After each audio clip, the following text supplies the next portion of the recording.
Hi, beautiful souls, it's Sadhana, and I'm here today with an unboxing and another deck comparison. I am going to have a look today at the Mystic Faerie Tarot, artwork by Linda Ravenscroft and guidebook by Barbara Moore. I was really drawn to the artwork as well. The fact that Barbara Moore wrote the guidebook was also a bonus. So far in my collection, I have Steampunk and Tarot of the Hidden Realm. And for the side-by-side today, I thought we would do two fairy decks and also have a look at the guidebook side-by-side because they're both Barbara Moore guidebooks. So we'll do, so we'll have a really good look at Tarot of the, Mystic Faerie Tarot. And then when we're doing this side-by-side, I'm going to do it with this Fae deck. So let me open the box. This looks like it is not a magnetic box. So I don't know if the box that comes through Linda's website is different. This looks like one of the early versions of the box. So that means making a bag. Went to a fabric store a couple weeks ago and I picked out all kinds of fabric for making bags. And I have also found a really nice pattern for a double pull drawstring bag, which I have made a few of, and I can show you if you like. Yeah, so this box is not the magnetic box, it's the older version. The cover is so beautiful. This is the guidebook, so it's a really thick, large guidebook, typical of Barbara Moore guidebooks. Beautiful fairy on the cover. It looks like the wheel picture. So this is a Llewellyn publication. Journey into the magical realm of enchanted forests, wishing pools, where sprites, elves, and nymphs hobnob with magicians, priestesses, and the fae of each flower, stone, and star hold magic for you. Along with a key to the messages hidden in each card, this guidebook presents 4 original fairy tales to illuminate the suits: the Blue Rose, the Magic, Celandine, the Grand Adventure, and a Fairy's Fortune, and whimsical spreads especially designed to invoke fairy magic. That's lovely. So I really look forward to reading those fairy tales. So it's a large book, but there are very wide margins. The card pictures are in black and white. So about the same amount of information for the minors as there are. The majors are a bit more than the minors, pardon me. And just going to the first page. This is the first edition, 7th printing 2016. And I believe this was originally printed, it says A Guide to Mystic Faerie Tarot 2007, copyright by Barbara Moore. So this has been around for a long time, more than 10 years. As mentioned on the back of the box, there are several spreads in the back of the guidebook. Of course, 1 card, 3 card, and then lots of special spreads just for this deck. 2 Paths in the Garden, Love Me Not, Love Me Not Daisy spread, Birthday Sunflower spread, Rose Petals. So we'll try one of these after we, oh, this looks nice. This is Acorn to Oak spread. Mighty oaks grow from tiny acorns. You can help your dreams, any dream, whether they are about love, money, family, your home, a vacation, become reality. Use the spread to make it happen. This one works a little differently than most because you're using the cards face up to pick the 1st and the 7th cards. First look through your cards and select one that best depicts your goal.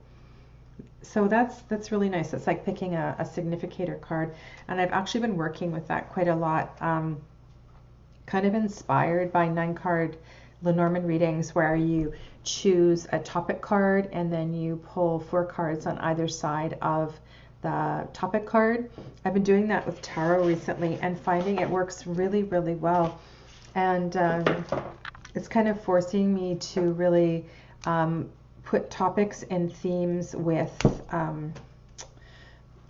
for the tarot cards, kind of more than I have in the past. So this is not a borderless deck. It's very gold in color.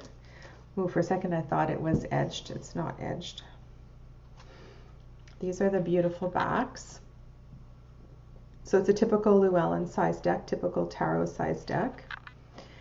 And it looks like the cards are, it looks like the sides of the cards are two different colors.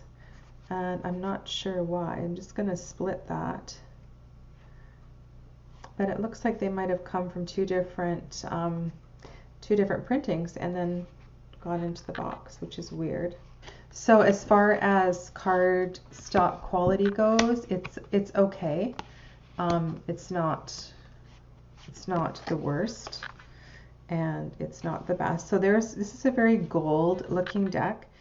I was really interested in purchasing the Victorian Faerie Tarot, which I do have on my phone. This is, I don't know if you'll be able to see that. I may look at 3 cards when I'm doing the walkthrough. So this was the deck that I really wanted to purchase, but it was just way beyond my price range being out of print. So I decided that if I wanted another Fae deck, this is the one I was going to go with. So just before we start, you can see that the 2 decks are exactly the same size, both in paper quality and in card size. So I'm going to flip the camera, and then we'll have a look at the two Fae decks side by side. Okay, so let's have a look at the majors to start with. And here we have the Fool. Like I said, the Tarot of the Hidden Realm is my first Fae deck. And just wanting to explore more about the energy of the Fae, I decided that I would purchase another Fae deck just to kind of expand my knowledge. And I wanted to purchase the Victorian Faerie. Unfortunately, it is out of print. I was able to get the app, and I really am enjoying the app, but it's just not the same as having the cards. So whether I eventually down the road invest the $200 or more ridiculous dollars, I may have to pay for another print deck. We'll see. But for now, I have this beautiful Mystic Faerie Tarot by Linda Ravenscroft. So that is on the right. And on the left, we have Tarot of the Hidden Realm, which is by Julia Jeffrey. And the guidebook for both of the decks is by Barbara Moore, which we'll have a look at in a bit. You can see the coloring is quite similar. One is borderless, one has borders. And the titles are in slightly different positions, and they have numbers on them. So we're just going to kind of go through, actually, yeah, they do. The numbers for the Mystic Faerie are at the top. I have not looked at the cards yet in the Mystic Faerie Tarot. And my purpose for doing a side-by-side is just out of interest for myself, and also to kind of look at the different energy between the 2 decks.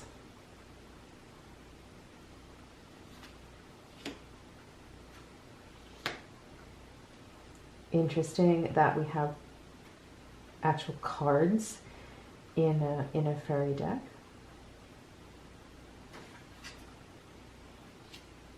I always, just going back, this magician has always been a little tricky for me to work with, and I do appreciate having the guidebook because it does help me with the more challenging cards and the fairy energy I'm not familiar with. Always really liked this High Priestess a lot. The High Priestess here is very beautiful. Her eyes are closed, looking inward. She has her crystal ball in her hands. sitting in a pose of meditation. Beautiful feather headdress.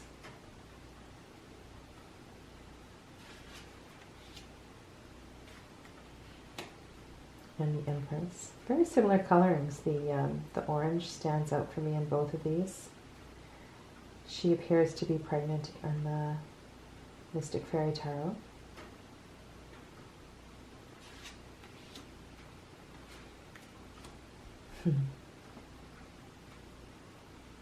So a very fey looking emperor on the right, as opposed to the one on the left who looks more realistic to me. When I say realistic, I mean of this world as opposed to of the fey world.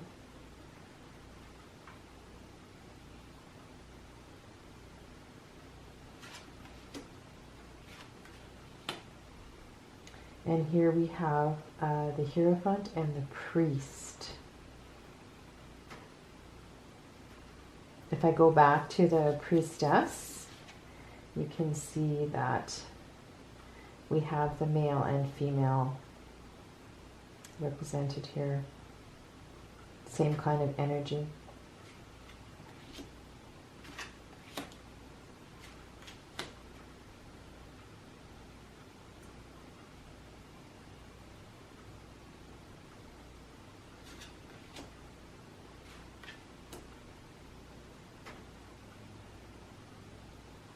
I quite like both of these chariots.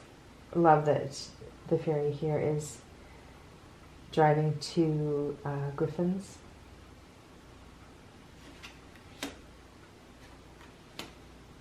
Both of them, number 8 is strength, wolf and dragon.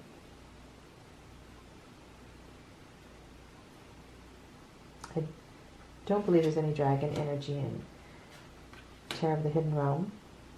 And then the Hermit, portrayed by quite a different energy.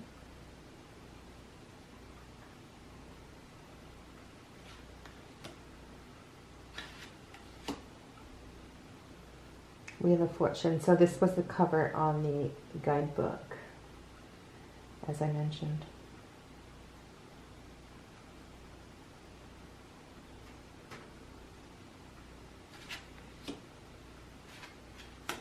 It looks as if the Mystic Fairy is sticking quite close to Rider-Waite-Smith. Justice is blindfolded in the Mystic Fairy.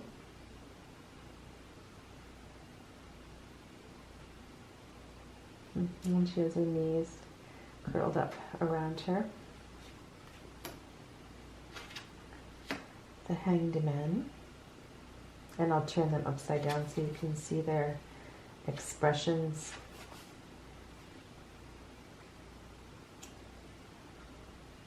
Both very fey looking characters.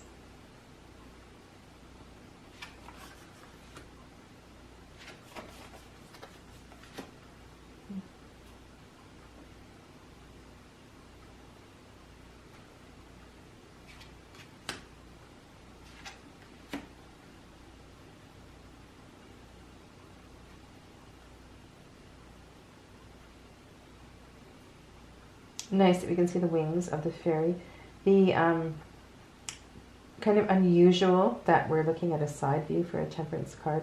And then I'm going to put these to the side too, because when we come to Hope, we'll just have a little look and see if there's any similarities. And then we have the Devil, called Shadow Dance in Tarot of the Hidden Realm.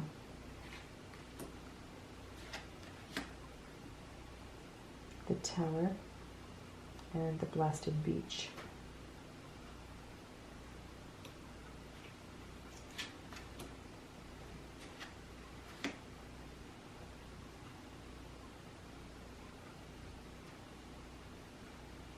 The gentleness of this star card is just so beautiful to me. The optimism. It's really beautiful. And the story that I'm talking about is that I find in many decks there's a story that goes between Temperance and the stars. So here we have the Tarot of the Hidden Realm, it looks like we have dragonflies perhaps, and then we have a butterfly. So we have a different kind of portrayal here, not a continuing story. And then if we look at Temperance and the star in the Mystic Fairy, we do have a different person, a different fairy. But I always like to see the relationship between the 14 and 17 card. The Moon.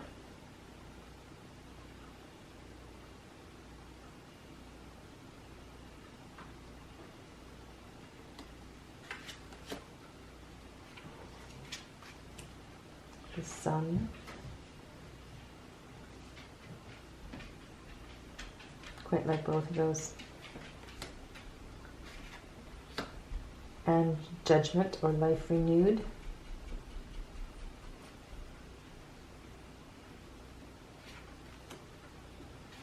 And the World.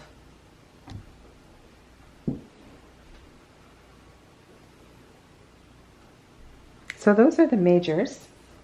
And my first impressions are that I do love the close-up aspect of Tarot of the Hidden Realm. But I definitely will be able to work with my new Fae deck. Okay, so turning to the Minor Arcana and our first suit, the Suit of Wands. Remember I read in the back of the box or the guidebook, it mentioned that there was a story that went with each of the suits. In the Mystic Fairy Tarot, the Wands tell a tale of enterprise and adventure as two fairies go off to seek their fortune. Their story shows the triumphs and dangers possible when undertaking any project. In the cards, the wands are represented by actual wands. The cups weave a tragic yet ultimately inspiring tapestry of love. We follow the heights and depths through the years of an unlikely match in the fairy world. The cups are the magical celandine blooms. So I will come back and mention each of those when we get to the suit. The Wands is called the Grand Adventure. Once upon a time, on a warm summer evening, a fairy clan gathered to hear stories told by their elders. The stories were about faraway places and strange sights. After the elders went off to sleep, some of the younger fae decided they wanted to travel and seek new things so they'd have their own stories to tell. The idea of going off and having adventures delighted them, and they danced with glee to celebrate their decision. To bring luck to their surprise, they crafted a wand representing their strength and resolve from an oak branch. They topped it with a red crystal that appeared to hold a fiery energy within its core, which they said showed their focus, determination, and passion. Finally, they wound 2 griffin feathers around the crystal to bring wisdom and fortune to their endeavor. After it was finished, they put it in the middle of the fairy ring that their dancing had created. When they returned, they would sit in this very spot, surrounded by their clan, to tell their grand stories of their adventures. And so it was. Years later, the fairies came to call this spot the place of beginnings. Whenever any fae wanted to start a new adventure, they'd sit in the place of beginnings and make their plans. So as we navigate our way through the Suit of Wands and each of the suits in the Minor Arcana, we're going to be following a story, which is not the case in the Tarot of the Hidden Realm. And so we have the Ace of Wands represented by the fox, and as I described, the Ace of Wands. And then we have the 2 characters here that we'll see their story evolve.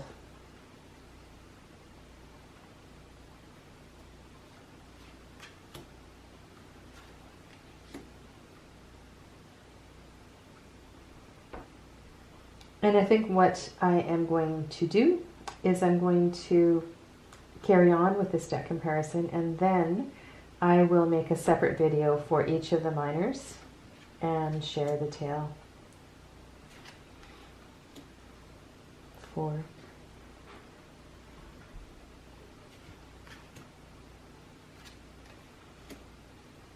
5. This always reminded me of Peter Pan, the 5 of Wands in the Hidden Realm. 6.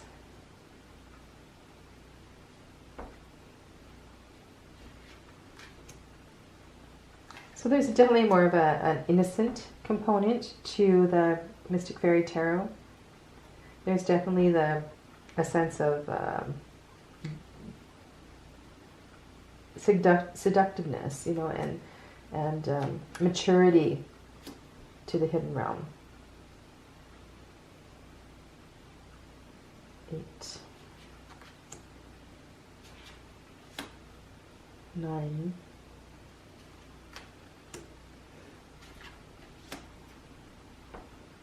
So it's difficult. You can't compare. We're not comparing apples and apples here, because we're taking very different kind of turn in energy, having a continuous story. Not that there isn't a continuous story within with any deck, but in particular in this deck there is a tale that has been created for each of the suits. Love this guy.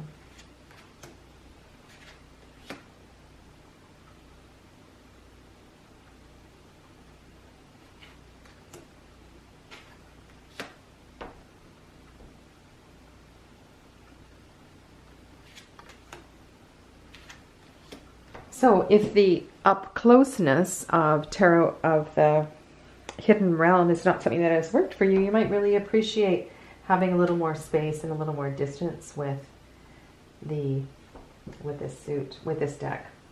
And then we'll move to the cups. And as I said, the aces are all animals in the hidden realm. Once upon a time, in a strange part of the fairy world betwixt the land and the water, there was a place that was neither land nor water. In this unlikely and uninhabited space there grew a celandine on a lily pad. Since few fae passed this place, few knew it was there. Fewer still stopped to investigate. Years went by, and the few passers-by began noticing a tiny yet beautiful chalice that seemed to grow from this celandine. If any stayed around long enough, they'd notice it produced odd, bubble-like pearls, or pearl-like bubbles. No one knew for sure. More time passed, and the tales of this celandine grew into legend. It was said to be a magical place between land and the water, where the seeds of true love grew from a strange cupcake-like flower. It was further said that if two fae passed through that area together and shared a seed of true love, they would be given a great gift. True love would bind them together forever. But such a gift came with a price. The two would have to successfully overcome many hardships, or be fated to a lifetime of great loneliness, separated forever by their failure to nurture the gift of true love. Because more celandines kept growing in the area, the fae said that each time a pearl was shared, a new flower grew. Even the most adventurous fairies explored this land by themselves.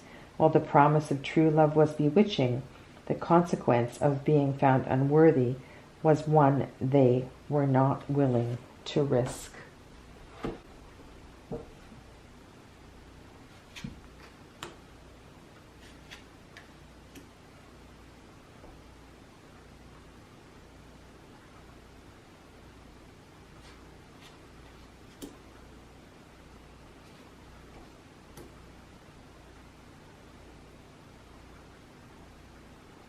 So this suit seems to be following more of a Rider-Waite-Smith clone.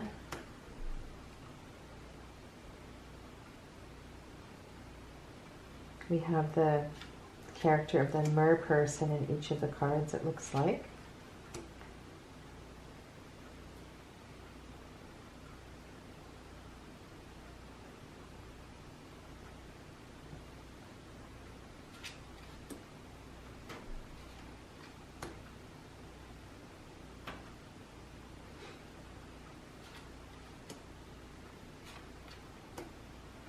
I think both of these decks do a great job with the Seven of Cups. I think it's a very difficult card to portray well. Both of these are excellent.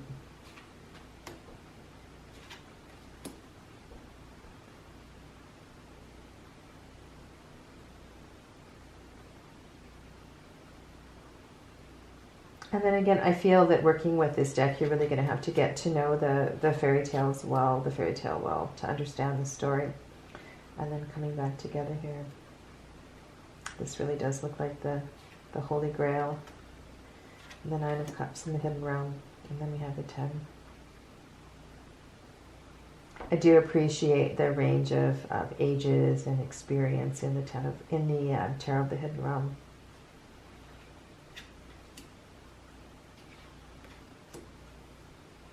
And then we have the Knave and the Page.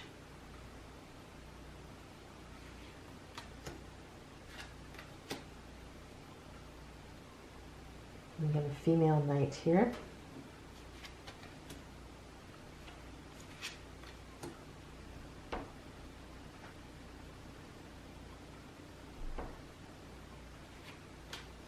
I wasn't aware that in the Fae world there were Fae with tails, mertails like this.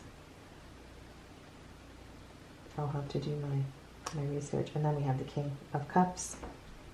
And then we move to the swords.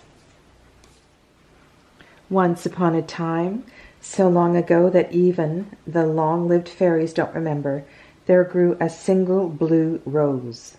It lived in the midst of the Fae's ancestors' garden home. It was a spectacular plant, which they believed had strong magical power. When the rose was vibrant and healthy, so too were they. When it was wilted and stressed, their village was likewise. Then a well-intentioned fairy king decided that he did not want the well-being of his people dependent on something so variable as the health of a delicate plant. He ordered the most skilled artisans and the most knowledgeable magicians to craft a sword to hold the power of the blue rose. At the height of the rose's vibrancy, they harvested a large thorn from the plant. From it they fashioned a glorious sword embellished with their most sacred symbols. After it was finished, they laid it near the rose and used their best magic to draw power from the rose into the sword. When they were done, they attempted to pick it up to deliver it to their king, but discovered no one could touch it. They had no choice but to leave it where it lay. They wondered what went wrong. Eventually, they realized the folly of trying to alter the natural order of life and eliminate trials from their experiences. In their embarrassment, they ignored the sword, letting the garden overgrow around it and hide it from their sight. These stories really are the highlight of this deck, and I can't wait to share these stories and read them with people who love fairy stories.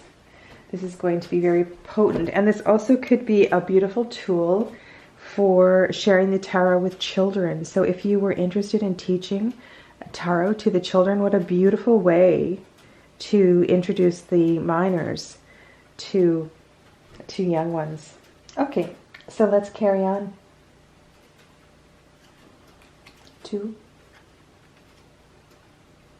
And you can see one thing these decks do have in common is that there are more people in a card where often there is only one. So that does add a dimension to the story and a dimension of commonality. 3 of Swords.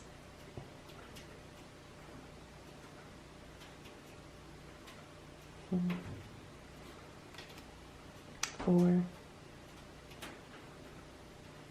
And don't we all kind of wish that when it was our time to kind of sit back and let go and give ourselves permission to rest, that we could be held in loving arms like that. 5 of Swords.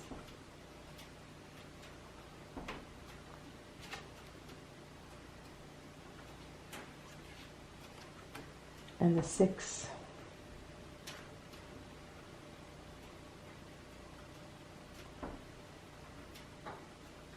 Looking at the 6 of Swords in Tarot of the Hidden Realm from a new perspective, I just saw If you're familiar with the Sasarabito Tarot, can you see the Sasarabito in this Six of Swords from Tarot of the Hidden Realm?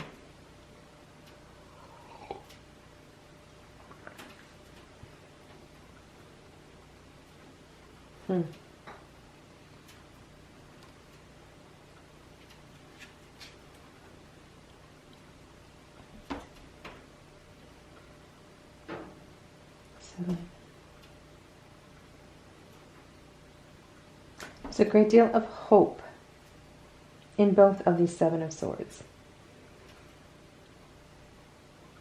This is a different kind of energy, and it's one of the reasons why I love collecting decks, is to feel the different energy in cards and to find the depth and the possible depth of these stories.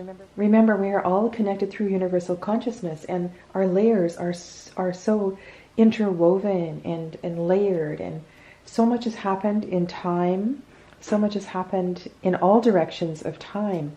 And so the simple stories, some not so simple, that were part of earlier decks are enhanced and enriched and explained and beautifully illustrated through new decks and new creators sharing their perceptions.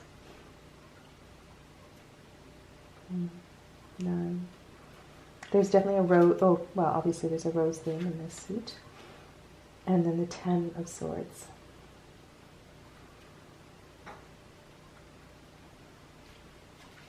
And then the courts for the swords, we have the Knave and the Page.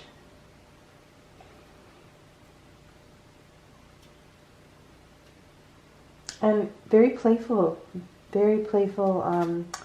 page in this deck, which to me is kind of, if of all the pages, I see the Page of Fire being the most playful, but this is kind of nice to see, once again, a new perspective on the Page of Swords.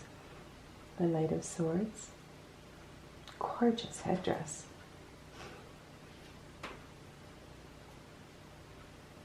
And both of these knights, soft, gentle faces. Nothing scary happening here. Very elegant Queen of Swords. Assured of themselves. Not needing to charge into battle, but knowing that they have done their work, that they have, really mastered all of the energy of the suit. And then we have the King. So the final suit is the suit of Pentacles. And once again, I will read you the Tale of the Pentacles. The Tale of the Pentacles is called A Faerie's Fortune. Once upon a time, on a fine spring day, there was a young fairy who wandered away from her friends and family, enchanted by the wonders of the woods. She spent the day walking, following whatever path took her fancy. When night fell, she found a comfortable spot and fell asleep. When she woke the next morning, she realized that she was lost. She spent days trying to find her way back home, but never could. She didn't worry too much, though. The quiet beauty of the forest suited her, and there was plenty of food all around her. After she decided not to try to find her way back home, she spent many happy days enjoying herself. She saw that there was enough bounty around her, and that she could make a very nice home. When she lived in the village, she learned how to grow gardens for food and how to weave baskets to store the food for winter. There was nothing that she couldn't take care of on her own. What a beautiful Ace of Pentacles. That really does show the bounty.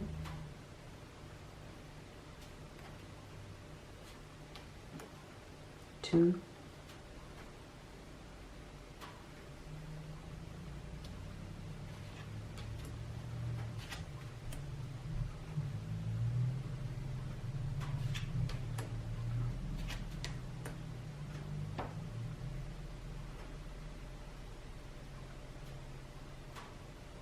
Important to share our bounty.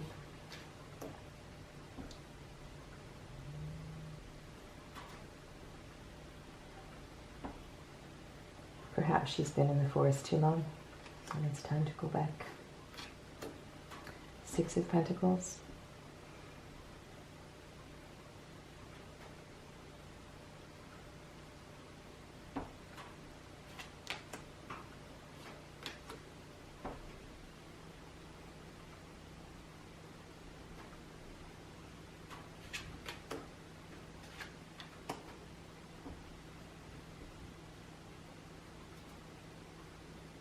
That's quite the basket she's created. Beautiful.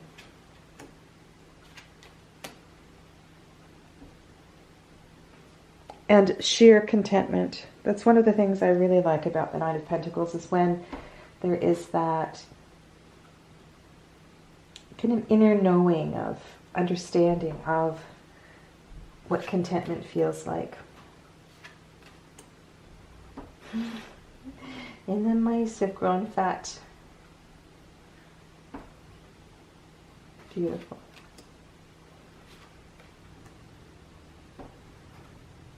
And a joyful young Knave of Pentacles in the Mystic Faerie.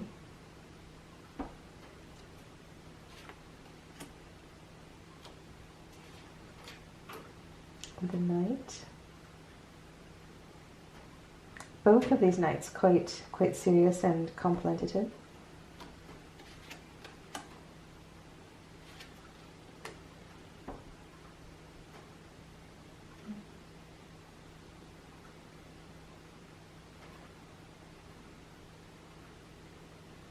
Isn't that interesting?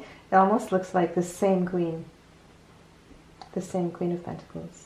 And maybe it is. Maybe there really is just one fire queen fairy. That's funny. And then we have the King of Pentacles. So let's have a look at the Acorn to Oak spread and pull some cards for this spread. And just as a reminder, mighty oaks grow from tiny acorns, and you can help your dreams, any dreams, whether they are about love, money, family, your home, a vacation, become a reality, and use the spread to make it happen. This one works a little differently than most, because you use the cards face up to pick the first and the seventh cards. First, look through your cards and select one that best depicts your goal. This is your oak and will be placed in the seventh position. Then look through the cards again and pick a card that represents where you are right now in relation to your goal. This is your acorn and will be placed in the first position. The rest of the cards are shuffled and laid out as usual. They will tell you what you need to do to achieve your goal and what you can expect along the way. All right, so let's have a look at the Acorn to Oak reading. And if you're still with me, then perhaps you'd like to follow along and get a deck of cards and go through the reading with me. So I have chosen the Knave of Wands, so the Page of Wands for my Acorn, and the Three of Cups for my Oak. And I'll tell you a little bit about what my story is.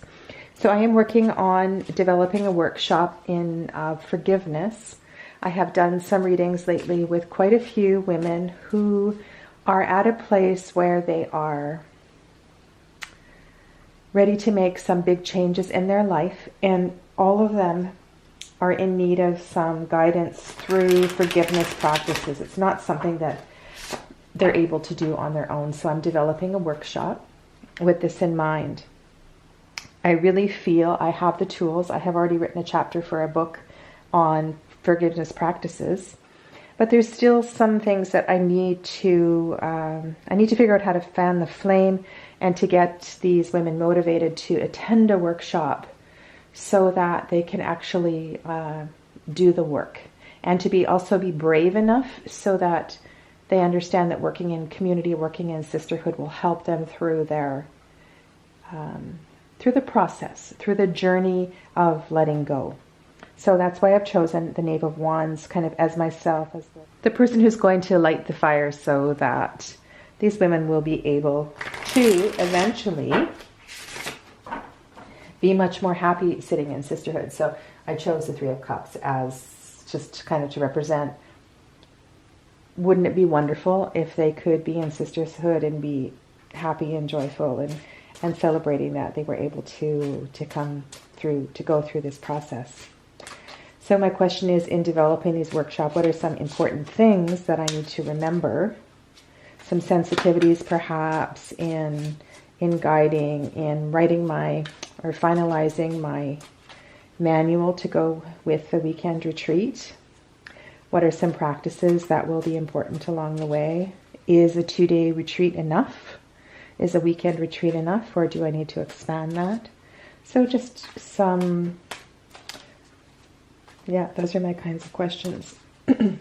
So this deck is shuffling really nicely. I said it was thin paper stock, but it does. It shuffles really well, just as does Tarot of the Hidden Realm.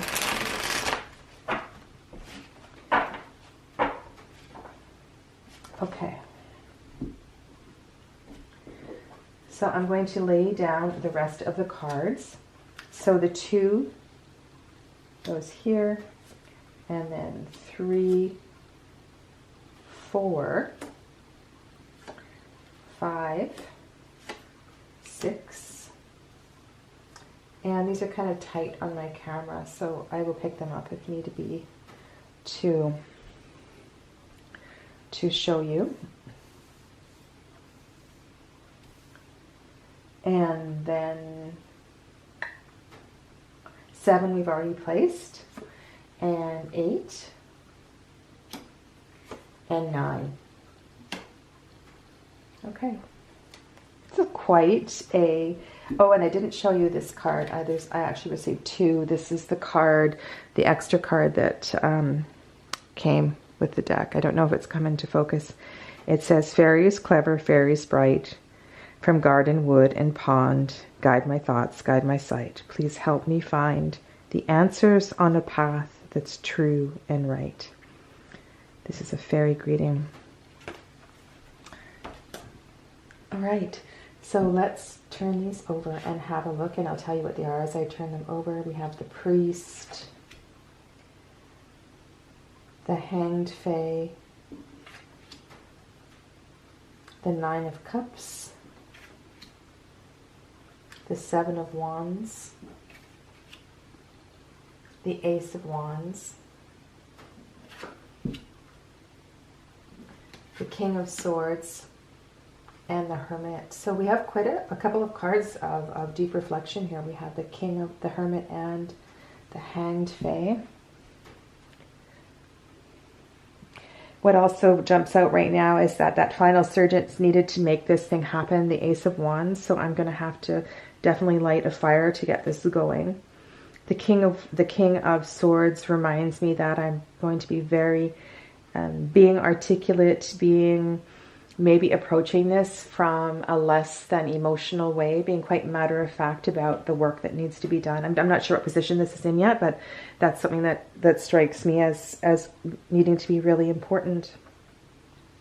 The 9 of Cups in this deck looks very, very compassionate, but it also shows me that that developing this workshop is going to be a really good thing.